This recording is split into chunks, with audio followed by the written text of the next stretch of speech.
Start today with a 3-week risk-free trial. Apply now at PurdueGlobal.edu. Today, Midas fixes a lot more than you think. Tires, brakes, oil, and more.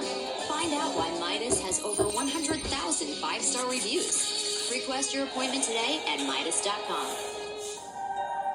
You haven't seen something so beautiful, have you, explorer? You walk out amidst the trees, bark smooth and black as pitch, lending them a kind of witchy elegance. It's a luscious red underfoot. The ground is carpeted with a mixture of red grass and crimson leaves that have fallen from the many long, interlocking branches up above. It's twilight. The sky is dark blue and dotted in white clusters of scattered stars. You can hear whispers in the air, the music of the forest. After being in so many terrifying places, you find yourself breathing so easy here. Could this really be level 14 of the back rooms? It seems impossible. It seems too perfect, too lovely to be true. But it is, explorer. Welcome to level 14. Welcome to paradise. You keep walking, wanting to see more. Your eyes are practically watering with the majesty of it. The air smells like fresh cut grass. In the distance, a fat white moon hangs in the heavens, somehow calming you with its rays. You feel like you're in some exquisite painting you may have seen once in a dream.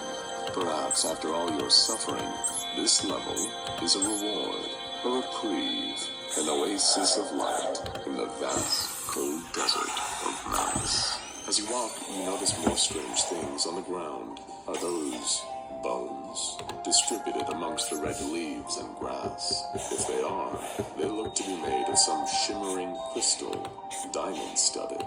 The moonlight shimmers off of them beautifully. What even is this place? You just keep walking, excited to see what you'll find next, when suddenly a pang of hunger strikes you. It feels like a crude and ugly urge in a place as pristine as this. Just like the confusion and dread you feel when you reach for your backpack to find a snack, only to realize that somehow you're not wearing your backpack anymore. How could this be? Your food, your supplies, your weapons, how could they all be? Then you breathe in another lungful of that clean, crisp, slightly perfumed air, and your worries are chased from your mind. It's fine. You'll deal with this one way or another. You haven't survived 15 levels of the back rooms by not being resourceful. Whatever is lost can be found again. It's just a matter of being patient and taking everything in due course. But still, you're hungry. You'll need to solve that. You keep walking through the strange woods of this fairy tale paradise, searching high and low for something that can sustain you. That's when you happen upon a dew-kissed apple, laying on the ground amidst the fallen leaves. You've never seen a more delicious-looking apple. Carefully, you pick it up and study it.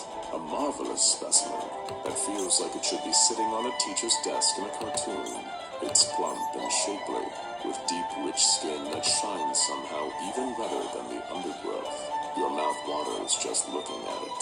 You feel your stomach rumble and decide it's time to indulge. You sink your teeth into the apple and eat a sizable chunk. It's every bit as delectable as the apple's appearance would suggest. You feel so good. What is it about this place that makes you feel so calm, so content? Even back in the old world, that was never you. Anxiety ate at you like a pit full of hungry rats. You had trouble sleeping every night because you'd lay awake in bed, staring at the ceiling, being harried by your worries, doubts, and fears. It was debilitating. You couldn't sleep, but there were so many days you couldn't even get out of bed. You were terrified of the world. Even before you entered this realm filled with nightmares and monsters, you always had some invisible force kneeling on your chest, making it harder to breathe. But here on level 14 of the back rooms, you can breathe so easy. You drink in the air. You want to get drunk on this place. Some part of you never wants to leave, but you also want to know why you don't want to leave. What's going on here? You keep walking through the seemingly enchanted forest until you happen upon a clearing. A vast, flat plain carpeted with the same red grass. And there are people here. Happy, smiling people, all dressed in white robes. It's a wholesome pastoral setting. People dance around a maple. Others sit at a long table feasting and chatting happily. It's the most truly content you've seen other human beings in the backrooms. The air sings with the most beautiful music, but you can't see anyone out there playing it. Is it really out there? Or just in your head? You can't quite tell. Suddenly some of the dancing people notice you and begin to approach. They're smiling so warmly, their arms extended. You feel so welcomed. You hardly even notice it, but you're beginning to smile.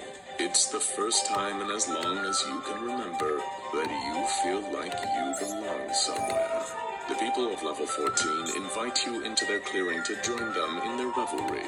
They speak about this place with the same kind of reverence that you feel in your heart. They tell you that they'd had terrible experiences in the rest of the back rooms. They'd lost friends and loved ones to the monsters lurking on the many levels. They'd been chased by smilers and dullers, attacked by beasts in the deep, dark waters, and tortured mentally by the beast of level 5.